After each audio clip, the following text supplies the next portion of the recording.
In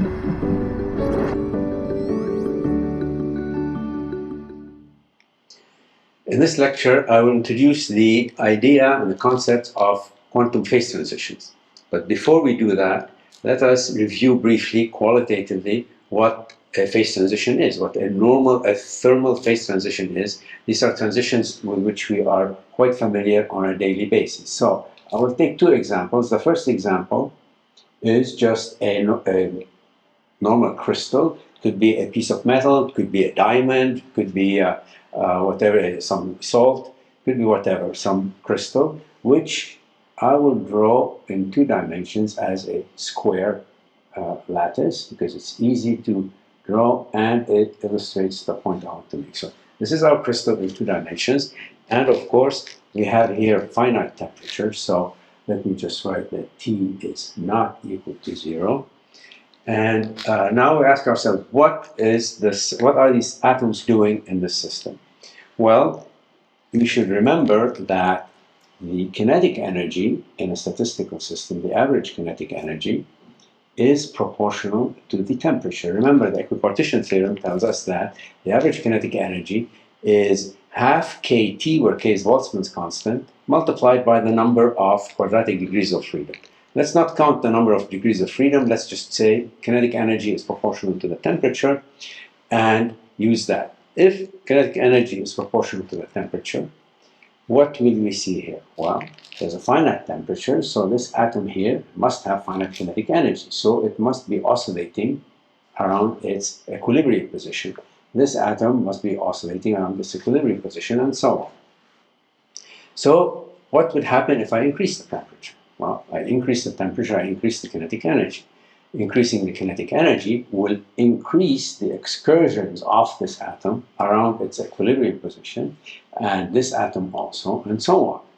And when the excursions around the equilibrium position is of the order of the separation between the atoms, the system melts, because this atom now can go here, this atom can go here, and so on and so forth. The system melts. Okay, so when T is larger than some temperature, let's call it Tc, the solid structure that I drew here, this crystal structure, will no longer exist, and the system will move into a liquid. So this will be a solid to liquid transition, and it is a phase transition. This is one phase, this is another phase. Let's take another example with which we are all familiar. Let's take the example of magnetism. Consider, for example, the magnet used on your fridge to stick your grocery lists there. What is a magnet made of? Well, it's made of very tiny magnets. In fact, each atom in the system has its own magnetic moment, and if these magnetic moments interact with each other, it is possible for them to align themselves more or less in the same direction. Okay, not necessarily exactly the same direction, but the general trend is in the same direction. And if you add all of those vectors here, all of those spins, you will see that you have a macroscopic magnetization. So the magnetization is not equal to 0 here. We have some sort of order. All right, so now let us increase the temperature like we did before. And as in the previous example, when you increase the temperature, fluctuations will increase. And in this case, fluctuations will increase both in position, but also in direction. Here, each atom, as it oscillates, it will oscillate around its equilibrium position, but also the magnetic moment will be oscillating in all directions. And when T is larger than some critical temperature, the oscillations will be so large that the arrows, these little magnetic moments, the arrows will be pointing in all directions like this.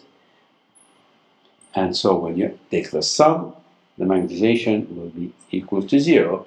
We went from a magnetized phase to a non-magnetized phase. This is a phase transition.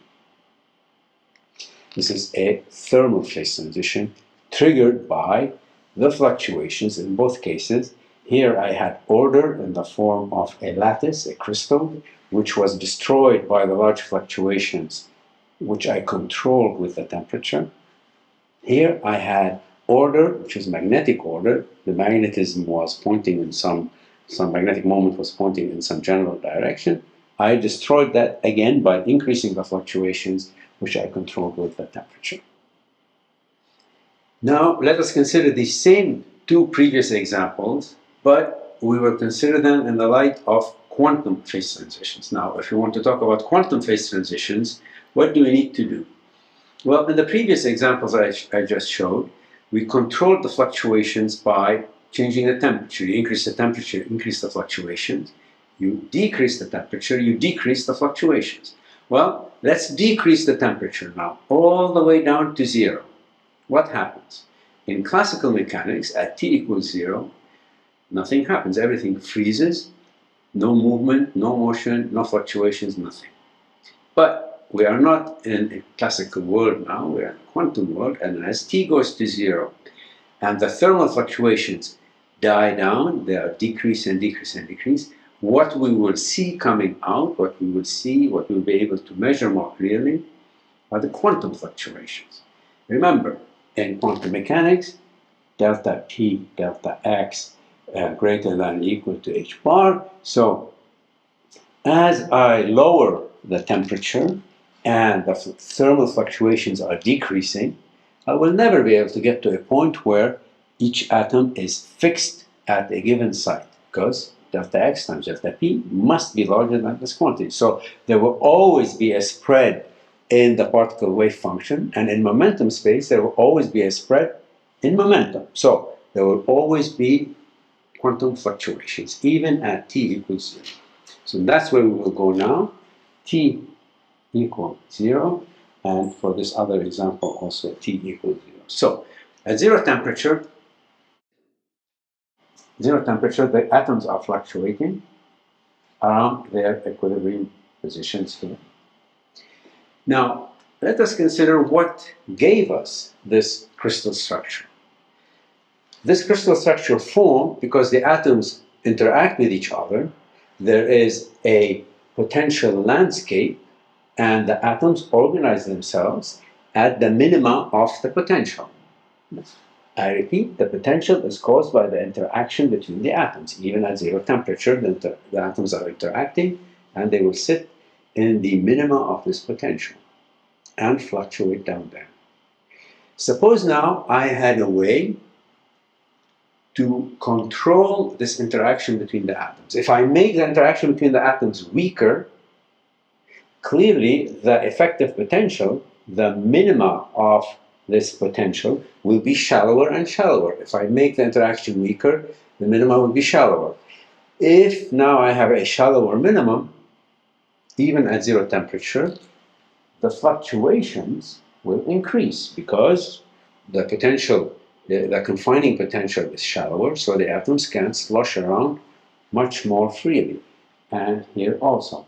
So by controlling the potential, by controlling the interaction between the atoms, I can increase or decrease the quantum fluctuations of these atoms.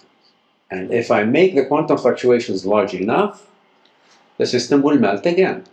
Okay? So this melting transition is not controlled by the temperature, because temperature is 0. It is controlled by the strength of the interaction. I control a physical quantity in the Hamiltonian, in the interactions between these atoms, to decrease or increase the fluctuation. So this is a transition at zero temperature. This is a quantum phase transition, controlled purely by quantum fluctuations. In this example, I can do the same. The temperature is 0, so there are no fluctuations due to the temperature, but as before, because of quantum mechanics, there are always fluctuations in the direction of the spin and, of course, in the position of the atom. Now, these spins sort of organize themselves in more or less the same direction. How? Well, that's because the spins are interacting. This spin, it must interact with this spin in order to try to align itself with it, and with this spin, and so on. So there are interactions between the spins that conspire to align them. Temperature is 0. Suppose I can control the strength of interaction between these spins. if I can control that interaction, how strongly is this spin interacting with this spin, then I can make it weaker or stronger. If I can make it weak enough, the fluctuations in the directions of the spins will be much larger, and these spins will go like this, go like this, go like this, and eventually I will have a phase transition. And this phase transition is controlled by the strength of the interaction, just like it was here. So here too we will have a quantum phase transition. Okay, so we saw two examples for thermal phase transition and two examples for quantum phase transitions. But before we go on to a more concrete example, I should point out that there are many subtleties and details which I will skip in discussing these phase transitions. For example, when this crystal melted, how did it melt? Was it in a phase separation type of way, meaning like if you have a cube of ice floating in a glass of water, you have coexistence of ice and water at the same time. This is a first order phase transition or discontinuous phase transition. But when the magnet loses its magnetization when you heat it, typically it is a continuous transition. Either you have magnetism or you have no magnetism. You do not have coexistence of magnets and no magnets. This is called a continuous phase transition. It has its own properties. Discontinuous phase transitions have different properties. There are diverging quantities, there's symmetry breaking. We will not go into all of these details. I'll just mention a couple of things about symmetry. You notice in this system here, the lattice has a discrete symmetry. The atom is here, or here, or here, or here. Whereas when it melts, when we heat it up or provoke a quantum phase transition and it melts, the atoms can be anywhere in space. So you see that the two phases have different symmetries. One of them has a continuous translational symmetry. The other one has a discrete translational symmetry. So often in phase transitions, but not always, but often, a phase transition can break a symmetry or restore a symmetry. We will not get into all of these details because that will require a whole course for a whole semester. And here I just wanted to mention these points so that you be aware of them. So now with this background in mind, what I want to do next is to take a concrete example and look into a little bit more detail, first qualitative still, but then quantitative detail of how a quantum phase transition can be provoked by controlling certain parameters in the Hamiltonian. We will first start with the example qualitatively to show the plausibility of a quantum phase transition, and then we will get into the equations and do the calculations. So we have discussed qualitatively what a thermal phase transition is. It's a phase transition triggered by fluctuations which we control by increasing or decreasing the temperature of the system. And a quantum phase transition is a phase transition at zero temperature where there are no thermal fluctuations but where quantum fluctuations persist, and we can control these quantum fluctuations, make them larger or smaller by controlling a parameter in the Hamiltonian. I will discuss this in a little bit more detail in a few minutes. So now we want to take a specific example of a model that exhibits a quantum phase transition so that we can study it a little bit. So from now on, t is equal to 0. We'll just put t equal to 0 and keep that in mind. Temperature is equal to 0, and we want a specific model. I will consider just about the simplest model that exhibits a quantum phase transition, but it is a very rich model, and it is even now the subject of a lot of research. So let us start by considering a chain of sites. Okay, just a crystal, let's say, but in one dimension. So I have a chain like this, and on this chain, I'm going to put a particle. Okay, I take one particle and I put it on this chain, on a site. Now, what will this particle do? If that's all I do, then the particle will just sit there. But we will allow this particle to tunnel from one site to another side. Okay, so there's a tunneling probability. The particle can jump from one side to its neighbor. So you put a particle there on a site, it is allowed to tunnel. What will it do? The temperature is 0. The particle therefore needs to minimize its energy. Minimum energy means what? It means 0 momentum. The momentum is 0, you might think the particle will just sit here and not tunnel. But that's classical mechanics. In quantum mechanics, when the momentum is 0, what will the particle do? Again, we should remember that delta P, delta X must be greater than or equal to some number, h bar. If the momentum is very small, delta X is very large. So in order for the particle to minimize its kinetic energy, taking its momentum to 0, it must spread out. Okay? So what this particle will do is it will spread out over the whole system. It's equally likely to be here or here or here or here. Okay? It spreads out. If there's nothing to stop it from spreading out, it'll spread out, and that's its ground state, the lowest energy state of this system. Now, let us add another particle. But adding another particle, we need to decide, do we add fermions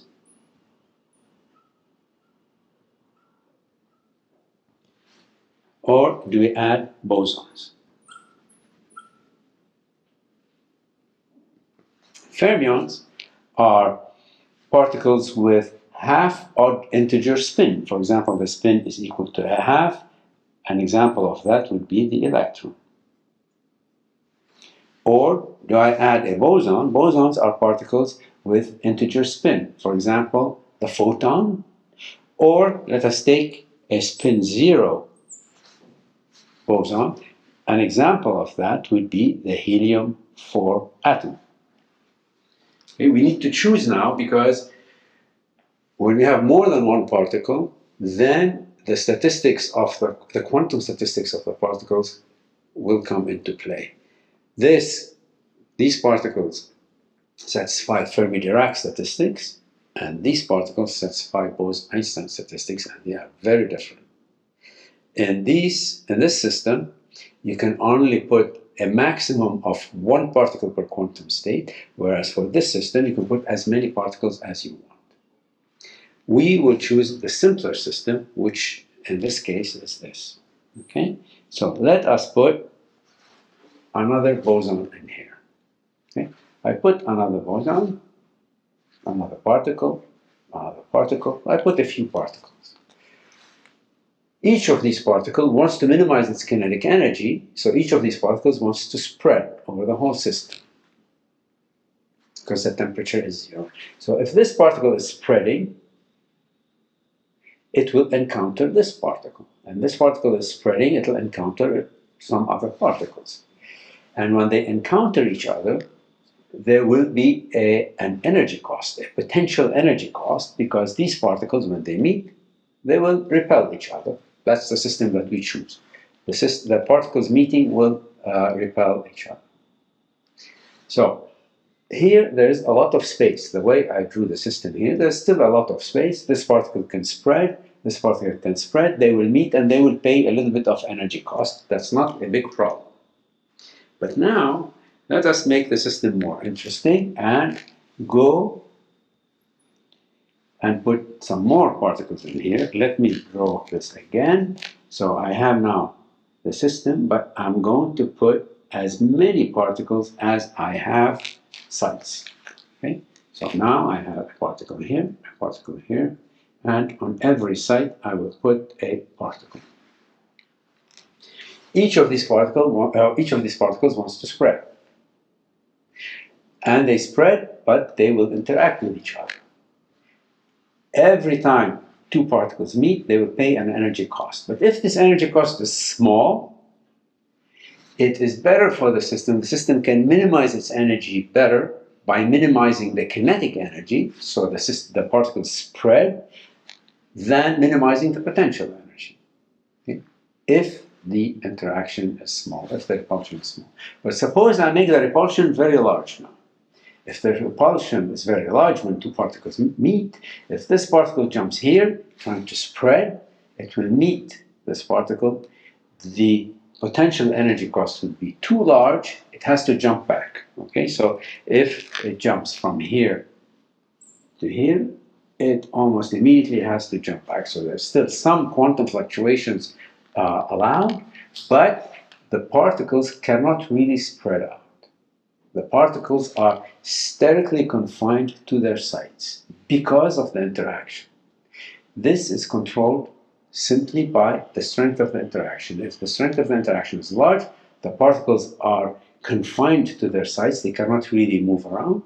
If the interaction, if the repulsion is weak, these particles can move around freely in the system. So this is a quantum phase transition from a phase where the particles are obliged to stay in their own sites, in their own places. This is called a Mott insulator. To another phase when the repulsion is weak, where the particles can spread around and move around freely. That turns out to be a superfluid phase. We will not get into the details of these things, but I just wanted to mention that.